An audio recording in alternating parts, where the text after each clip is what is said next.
भाव ना 10 दिन तो समय दी जाइए तेणु तापाई प्रस्तुत करुव तेणु ता पूर्व हठात अटाक करके शत्रु को चमकईदेव।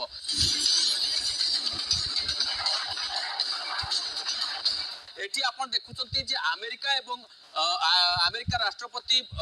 डोनाल्ड ट्रंप एवं आयतुल्ला अली खामनेई जे कि ईरान रो सुप्रीम लीडर एमाने मुहामुही स्थिति को चली आछंती। अमेरिका कोनोसी धमक को वर्तमान खामनेई खातिर करूना से सीधा सड़क चैलेंज देचंती। वर्तमान किछि मिनिट तळे जो खबर आसीची जे any type of aggression will be treated as act of war अर्थात कोनोसी प्रकार अमेरिका रो हरकत ताकू युद्ध बोली धरि निया जीवो एवं सेही अनुसार ईरान रिटेलिएशन करिवो। ए संपर्क रे ईरान पूर्वरु जातिसंघ मुख्य को जणाई देछि तेणु खामेनेई मध्य युद्ध पाई पूरा प्रस्तुत अछंती। खाली सेतिक नुहे सेपटे गत काली एवं पहर दिन जो खबर आसीतिला अमेरिका 50 रु अधिक F-16 F-15 बा F-35 भली बड़ बड़ युद्ध विमान वर्तमान आसिकी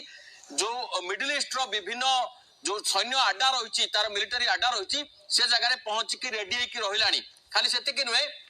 आपण गत आज देखिथिबे जे ए जो फ्लाइट राडार रो जो चित्र रही ये गोटे अमेरिका ठारू पाखापाखि गोटे पाथ जदि कहबा हमें इराक पर्यंत बा मिडिल ईस्ट पर्यंत ये पाथ रे लगातार अमेरिका रु विभिन्न फ्लाइट गुड़िकर गतिपथ बढ़ा जाइए और विशेष करके गुड़िक फाइटर जेट गुड़िक तो ये जो फाइटर जेट गुड़िक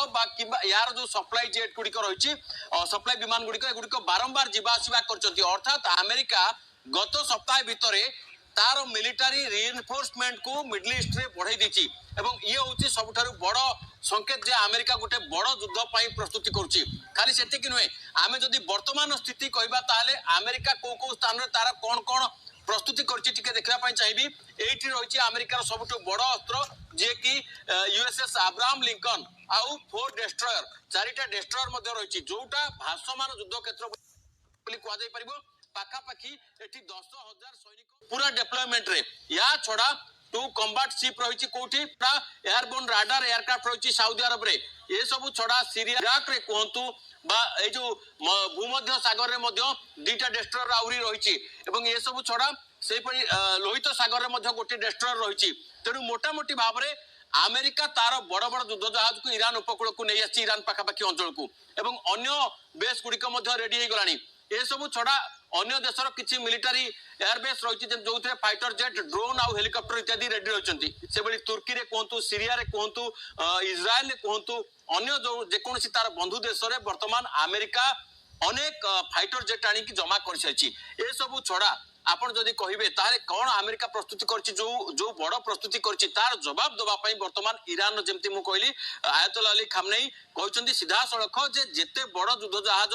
आसिले किछि फरक पड़िबनी हुए तो युद्ध जहाज युद्ध को प्रभावित करि पारे किंतु ताठारु अधिक प्रभाव रहिबो कार ना ताकू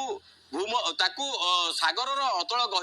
गभीर रे जे डुबई पारिबो से भली कोनोसी क्षेपणास्त्र। तेनु ये होची ईरान रो गोटे सांकेतिक चित्र जोटी तार क्षेपणास्त्र गुड़िक किभली भाबरे माटी तळे ताकू सेफ भाबरे सजै कि रखा जायछि एवं एउटू सीधा सड़क माटी भितरु बंकर भितरु ईरान रो मिसाइल गुड़िक वर्तमान फायर होबा पई रेडी हो सारी। अर्थात अमेरिका जदि कोनोसी छोट हरकत करे ईरान तार जवाब जोरदार ढंगरे दबो। केवल सेतिक नुहे ईरान रो आउ गोटे अस्त्र मध्य रेडी होकर रही से अस्त्र कौन ना तार प्रॉक्सी जो अर्थात ताकू जहाँ को से पाली एत दिन धरिक पैसा पत्र देकी अस्त्र शस्त्र देकी जो छद्म संगठन गुड़िक जो माने ईरानियन आर्मी रो छद्म बाहिनी भाव में काम करती से प्रमुख ना आपण मैंने विशेष भाव जानते जमी लेबानन रो हिजबुल्ला कथा कहतु एवं से भाव में आपण जदि कहबे इज्राएल बा गाजार जो हमास कथा कहतु हमास एवं हिजबुल्ला या छड़ा येमेन रो हुती